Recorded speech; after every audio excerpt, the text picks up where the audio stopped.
justice. And as a result, the people are very concerned not only for her safety, but for the integrity of the administration and justice of the matter. Discouraged? What about all that? Well, again, that's pretty much everything that had gone on, prior to that January hearing. I think he's shown over the last several months that he's following the court's orders. He has a place to stay. There's no allegations of contact. If he goes out and has contact, he's the one who's blowing his own Killebrew agreement, Your Honor. Essentially, you'd be putting the ball in his court. If he does that, then the court's certainly free to sentence him however the court sees fit at that time.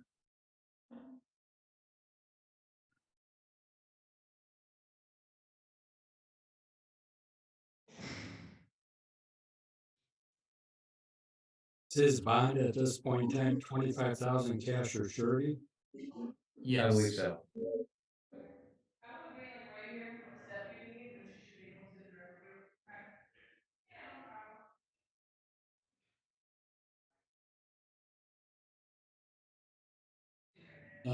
This is a case where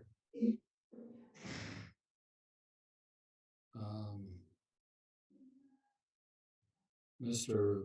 Verser had not followed through with domestic violence programming when he was on probation in the other case. Yes, Your Honor. Shortly after the preliminary examination, Judge Buchanan terminated his probation as a result of that.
Mr. Verser, what is, you said, or Mr. Goodrich said you'd be living with your sister if you're released? Yeah, yes, Your Honor. What is that address? It's 40, I got it right here. 4008 Chadburn, it's in Langton. Can you spell it for us? Chadburn, Chadburn. What is your sister's name? Her name is Connie, Connie, Crump, Crump. And does she have a contact telephone number? Yes, Your Honor. What is that? It's 517-763-1458.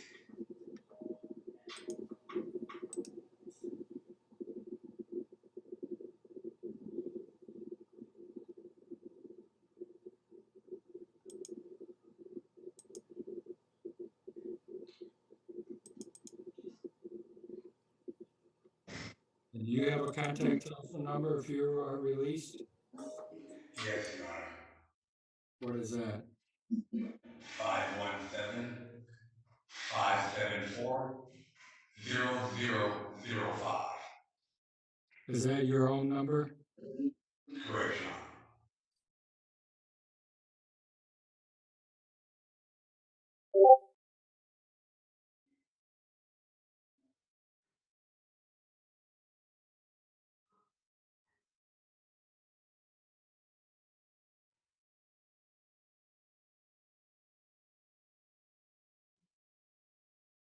Mr. I'm not sure if Mr. Goodrich was in the case at the time that we addressed the bond motion, the prior bond motion that was filed, and the call log that Mr. Pfeiffer had presented to court at that time. I think Ms. Shelton was representing, or she moved positions.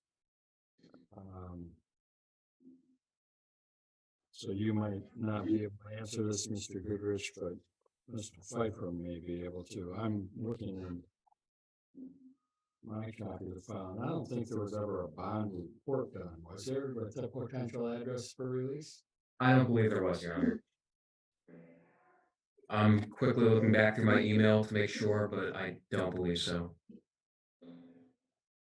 I guess I assumed there was one done because I saw that Ms. Shelton filed a motion and Mr. Pfeiffer responded to it. But Let's do this, Mr. Goodrich. I'm gonna take this issue under advisement. I have the concerns that Mr. Pfeiffer has.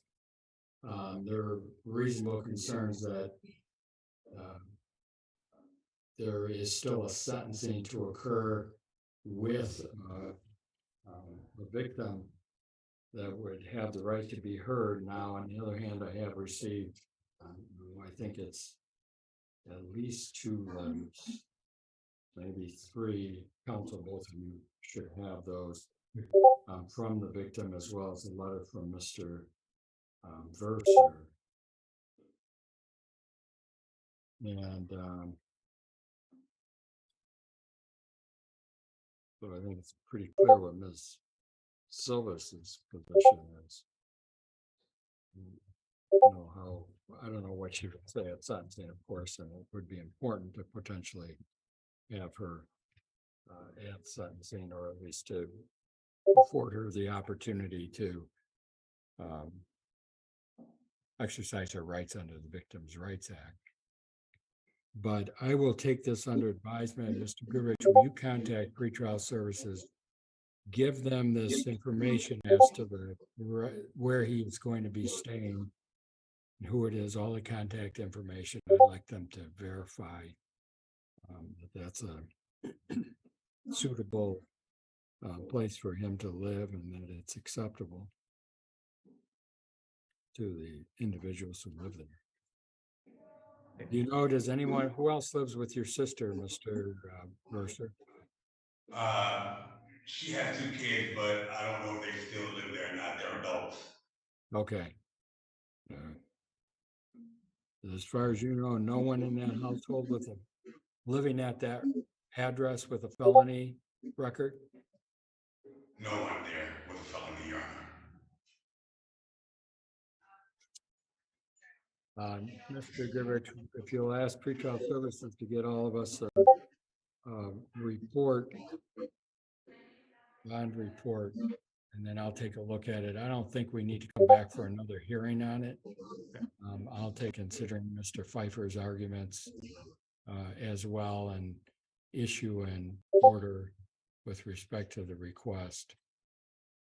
And to be blunt, Your Honor, I don't think if the court makes the determination that they're looking to, that you're looking to let him go to that address, I don't think that you need to wait for a response from me, anything like that. My position or the facts of the matter aren't going to change in my end. Yeah, I understand. That's what I would think. I think your position's pretty clear, and I'm aware of the history that you have brought up, which is, really obviously both his conviction history and the history while he's been waiting for this case to resolve, or your point.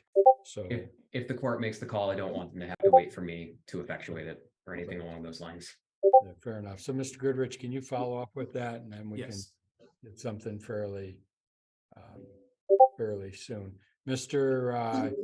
Verser, if you are released, as I said, if you're released before probation contacts you to conduct a pre-sentence interview, you will need to contact them, and you will need to make sure that you're here in person in court on May 24th at 9:15 for sentence. You understand all that? Yes, Your Honor. Okay. Your Honor, before we go, I just want to check with Mr. Verser. 4008 Chadburn, Chadburn. Yes. Are you just a quick little